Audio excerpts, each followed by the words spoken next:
So what made you accept that job?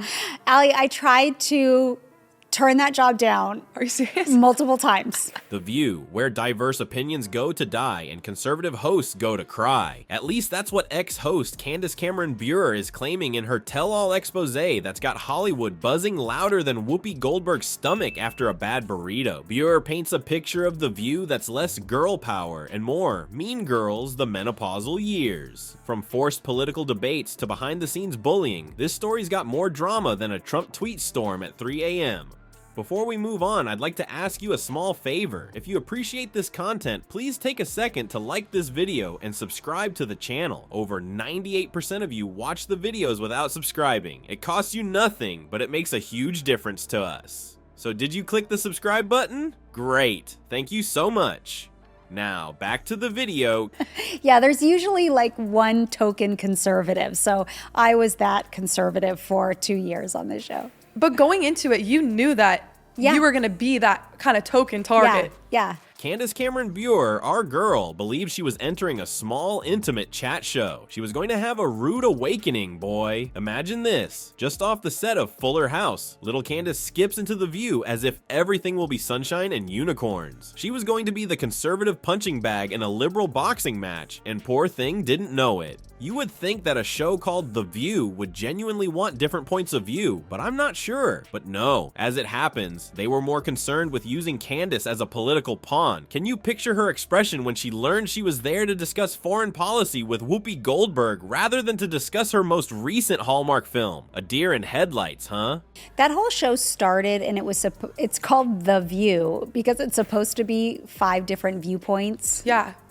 Yeah, it's pretty much one viewpoint. That's what I picked up. The worst part is that the producers were well aware of what they were doing. The classic bait and switch was executed more quickly than you could say, "Make America Great Again." Candace is caught in a political cage match with Joy Behar one moment, and then she's all set to ramble on about celebrity rumors the next. You would be surprised to learn that the ratings skyrocketed. Is it a coincidence? Yes, and I am the English queen. Poor Candace found herself in a difficult situation, or perhaps more accurately, between Whoopi's right jab and Joy's left hook. The producers were presumably thinking, dance, conservative puppet, dance, and were practically drooling. Candace is sitting there in the meantime saying, guys, could we just talk about Full House? Anyone? No? Well, it appears that today we will be resolving the Middle East issue. Keep your MAGA hats on, people, because our girl Candace wasn't going to give up easily. No, she made the decision to step it up.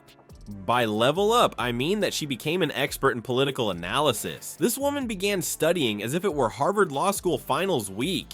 Imagine this. Candace is working through the night, surrounded by stacks of history books, newspapers, and perhaps a few Politics for Dummies guides. She was throwing herself into the political arena head first, not just dipping her toes in it. People, we're discussing 80 topics every night. That is more study time than most of us had during our time in college. And what do you know? In a phone booth, our girl changed more quickly than Clark Kent. From stumbling through debates, she suddenly became an expert on politics, as if she had been born to do so. The other hosts are likely wondering if they unintentionally hired a secret political genius, as she suddenly starts quoting the Constitution and dissecting intricate foreign policies. Well, people, there you have it. The political warrior by accident is Candace Cameron Bure. She arrived as a conservative powerhouse, hoping for some lighthearted banter. Who would have guessed that Full House would make the ideal political Thunderdome training ground? Now, everyone, let's explore The View, the juicy drama factory. Did you think this show was just about amiable banter and celebrity rumors? Ha! Rethink your thought. With more fancy words and less spandex, it's more akin to a political cage match. Candace, our girl, believed she was entering a small, intimate chat show. What a surprise she was going to get. The producers of The View had other ideas. A friendly gab fest was not what they were looking for. No, they were looking for explosions, fireworks, and perhaps some tears just for kicks. As you can see, The View was once a pleasant little program where people discussed various topics without feeling the need to choke one another. However, someone had the brilliant idea that screaming matches were worth a lot of money. With a fancy coffee table, The View suddenly became the Jerry Springer show. The producers started to resemble those villainous cartoon puppet masters. Backstage, they would be rubbing their hands together and laughing, saying, "Cry for Candace. Get the eye roll from Whoopi." Very elegant, isn't it? It was more about producing drama so powerful that it could power a small city than it was about exchanging ideas.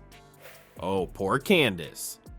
While everyone else is engaging in verbal dodgeball, she is attempting to have a typical conversation. It seems as though she entered a food fight while attending a tea party. What's the worst? Like the last piece of pizza at a frat party, the audience gobbled it up. You may be asking yourself, why would they do this? Talk shows are meant to be about talking, right? The worst part is that engagement is actually driven by conflict. The producers of The View acted on that small piece of information more quickly than Forrest Gump on a sugar high. They made a political thunderdome out of The View. One host departs after two enter, emotionally damaged and reevaluating their life decisions. It was more about coming up with the most explosive combinations than it was about having a wide variety of viewpoints. They most likely would have engaged in real mud wrestling if they could have gotten away with it. And Candace, our conservative Cinderella, she found herself in the midst of this poisonous soup. Wearing a meat suit was like entering a lion's den every day. The psychological cost. Without anesthesia, it was about as enjoyable as a root canal, let's say. What's funny is that our girl Candace is more resilient than a $2 steak. All this drama, she wasn't broken by it. No, it strengthened her. She became a verbal ninja after feeling like a punching bag. In the end, she was able to avoid loaded questions more quickly than Neo in The Matrix did when avoiding bullets. Now everyone, get your popcorn ready because we're going to explore The View's concept of diversity. It's as diverse as a vanilla ice cream shop in the North Pole. Spoiler alert. One would think that a program called The View would, well, hold a variety of opinions. But no, more akin to the echo chamber, but with a conservative punching bag added in. At a vegan potluck, poor Candace, our token right-winger, most likely felt like the only person eating meat. How embarrassing. Let's be honest for a moment. Trying to stay hydrated with a gallon of wine and a single drop of water is The View's definition of balance. As Candace herself put it, it's like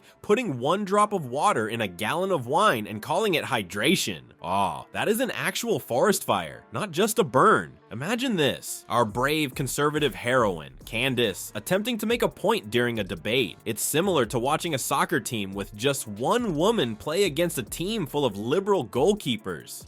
Bam! Each time she opens her mouth, stopped. Zap! Shouted down. Kaboom! More quickly dismissed than Trump's toupee during a hurricane.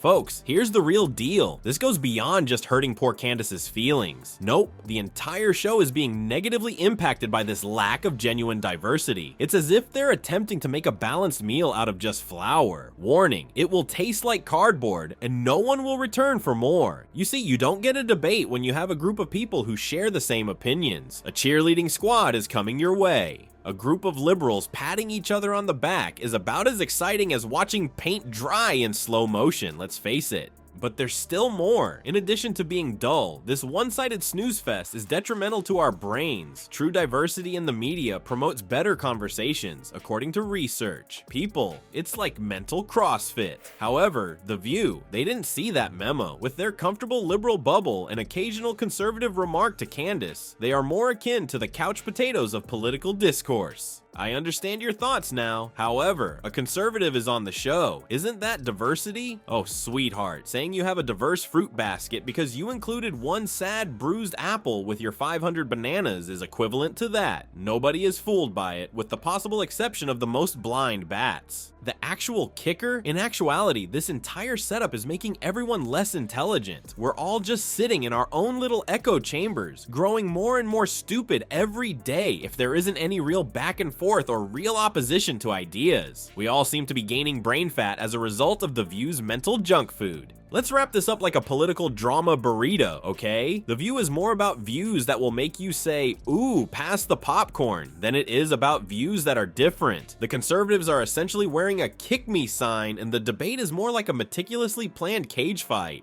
The worst part is that this goes beyond simple amusement. It's about how depressing our political discourse has become. Serious discussions are being handled like Jersey Shore episodes. We're getting the TV equivalent of a vanilla ice cream shop in the North Pole in place of true diversity. Therefore, keep in mind that you are not witnessing a fair debate the next time you tune in. One perplexed conservative mascot is part of a liberal cheerleading squad that you are watching. Additionally, perhaps we should all virtually give Candace a high five. She made it through 2 years in the most difficult jungle on television, which is equivalent to 2 years in a Twitter comment section.